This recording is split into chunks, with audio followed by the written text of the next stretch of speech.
The Pipe Man. I'm 14, and this happened to my best friends and I about 3 or 4 years ago. It was my friend, who I'll call Anna. It was Anna's birthday, so she invited me and our other friend Sandy to go to the school and hang out. Now you should know that our whole school is on top of huge sewer pipes and surrounded by woods. We were goofing off at the edge of the woods when we'd found a trail we'd never seen before. Being the troublemakers we were, and still are, we decided to go see where it led to. Sandy led the way, being as she was the most reckless of the three. Anna and I took it slower on the other hand, because we didn't know what we would find, where it would lead to, or what would happen. After what seemed to be about 5 minutes of walking, the path came to a small bend. We went around to see a small stream, which had about a foot above it on one of the old pipe openings. It was tall and wide enough to where we could fully stand up in it. I remember the things the older kids would tell Anna and I on the bus about these pipes. The one that scared me the most was the Pipe Man. The Pipe Man was said to live in the pipe, and anytime he got hungry, he would go and kidnap little girls. He would drag them down there, and you wouldn't hear what happened to them next. Then, he would bring what was left of them to some of the train tracks running through the town. So of course, me and the girls were scared. Being so young, I got really uneasy. Sandy and Anna wanted to see what was down there, in the pipeline. They kept trying to convince me until they did. We went about maybe 3 or 4 feet in, but it got too dark and we couldn't see. The smell. It smelled so bad in there that we were gagging and had to get out. Naturally, being Anna's birthday, Sandy and I were sleeping over her house. At this time, we were all curious about what was in the pipe again. So as we left the front to the trail, Anna took off her hat and put it in front of the trail. We'd planned on coming back in the morning, prepared this time.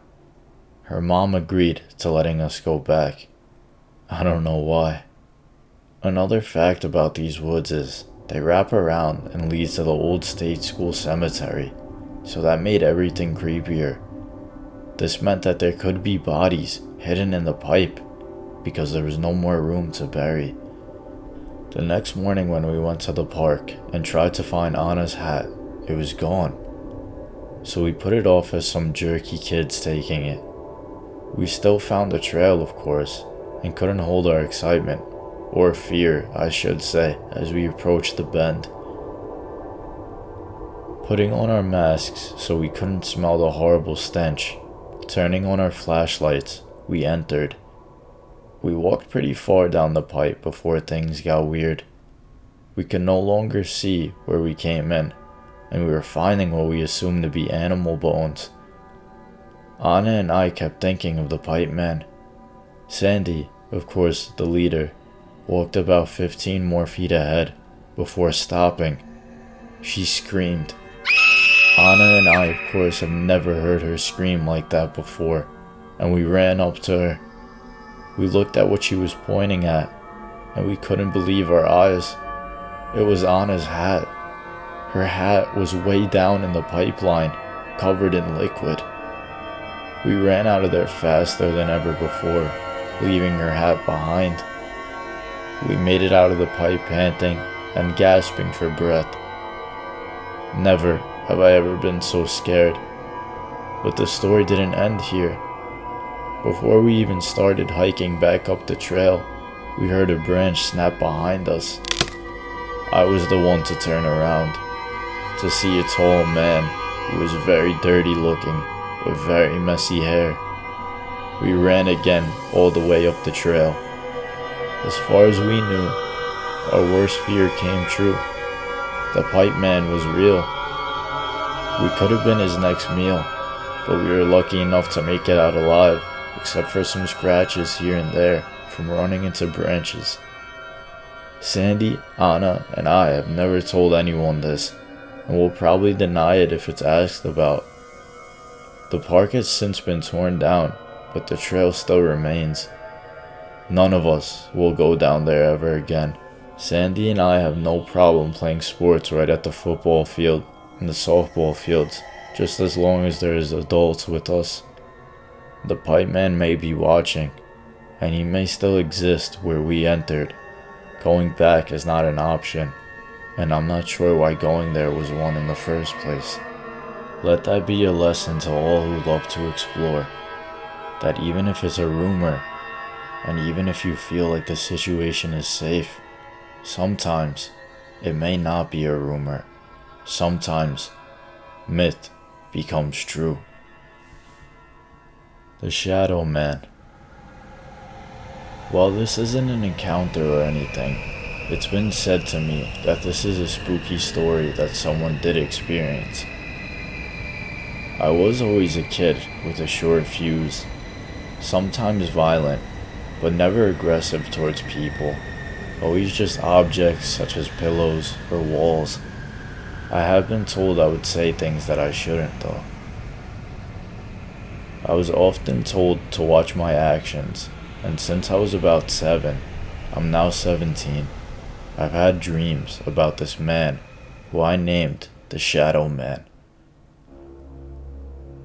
As all you could see was his outline of a man with a hat on, and his red eyes and white pointy teeth, kind of like a killer clown. The dream would start out with me in the darkness, and then I would look down to see my hands with blood on them. I would see heads of my friends and family. It wasn't stated, but I knew I was the one that caused it, even at the age of 7. Then, all of a sudden, I would hear a chant of, "Watch your actions," and the voice was mine. After the taunting and a few minutes of all of this, I would see the Shadow Man, and his creepy grin would widen. Then I would see a dagger in my hands or one of the victims, and if it was the victim, I would grab it, but then as quick as I blinked, the Shadow Man would come after me. He would say his last words, and they would send chills down my spine to this day. All actions have consequences. The last words I would hear before waking in panic.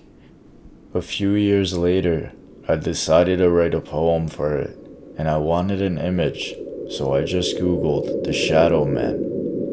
I read that other people had seen the same kind of man I described, but not the exact same. I've told other people in my life about this dream and this man, and a handful of them can tell me a similar tale, either from their own experience or from someone else they know. Each time someone told me about their story, it just made me uncomfortable. It's not from the actual creepiness of it, but because the stories were not of my Shadow Man.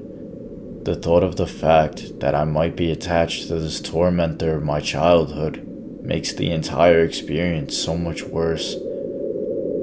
To this day, I wrote 2 poems, and the second one has been somewhat successful, so I'm creating a short film as a representation of the poem. I've calmed down since then, so I don't get the dreams as often, but the last words were, "All actions have consequences." Even now, if I hear someone say, "Watch your actions," I feel uneasy and go silent. I hope this tormentor of childhoods has had enough of what he's done to me in my past.